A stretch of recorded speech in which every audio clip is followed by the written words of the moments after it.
Donald Trump tweeted about the crime situation in Chicago yesterday, and he said the following. If Chicago doesn't fix the horrible carnage, I love how he put carnage in quotes. Why is that in quotes? That makes no sense to put it in quotes.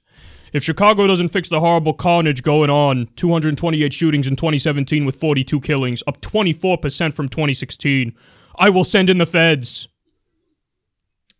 Yeah. So it hasn't even been a full week yet, and he's calling for martial law.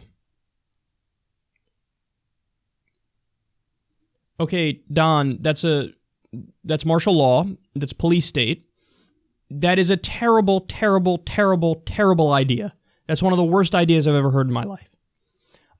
So, as I've explained a million times, as other liberals and progressives have explained a million times, there are actual ways to fix the situation in Chicago.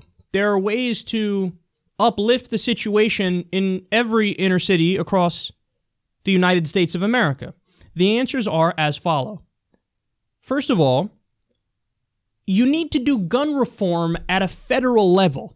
Now, this is where the conservatives yelp as if I don't know this. Well, they already have strong gun laws in Chicago and it doesn't fix the problem. You need to weaken the gun laws. That'll fix. Yeah, I'm sure. Give the gangs more guns and it'll be great. No, the problem is, though Chicago has strong gun laws, the areas surrounding it do not. So what they do is they go right out of Chicago, get the guns they're looking for, and go right back into Chicago. So the problem is that there is not efficient, effective, reasonable, common sense regulation everywhere around Chicago. If everywhere had the reasonable regulations, there wouldn't be so many guns that flood into Chicago now, would there? So that's step number one. Do reasonable gun legislation. I won't hold my breath. Trump simply doesn't believe in that. The second thing is you need to end the drug war. And what that does is that pulls the rug from under the gangs. So wherever you have a gang situation, you have to figure out what the root of the issue is. You have to figure out, well, what are they doing? In many cases, the gangs are fueled by the drug situation. When drugs are illegal, they're pushed onto the black market. When they're on the black market, you have cartels and criminal gangs that profit as a result of that, and they grow, and they get stronger, and they get more money, and they thrive. So if you legalize, tax, and regulate substances, and you set up addiction and rehab and treatment centers, well, then all of a sudden you pull the rug out from underneath the gangs. And this isn't just conjecture. We've actually seen this in practice. There were stories about how as soon as the United States started moving in the direction, certain states within the United States started moving in the direction of legalizing marijuana, the drug cartels in Mexico, their hair caught fire. They're like, oh, we're losing money now. This is horrible. So you want to put the cartels and the gangs out of business? You legalize, tax, and regulate drugs. It may be counterintuitive, but it's one of the things that will definitely fix the situation in many places around the country. Furthermore, you need to do a New Deal and give people jobs. In fact, the Democrats were talking about this yesterday. They unveiled a brand new bill that we're going to discuss in a little bit. But it's an infrastructure bill that would create 15 million new jobs.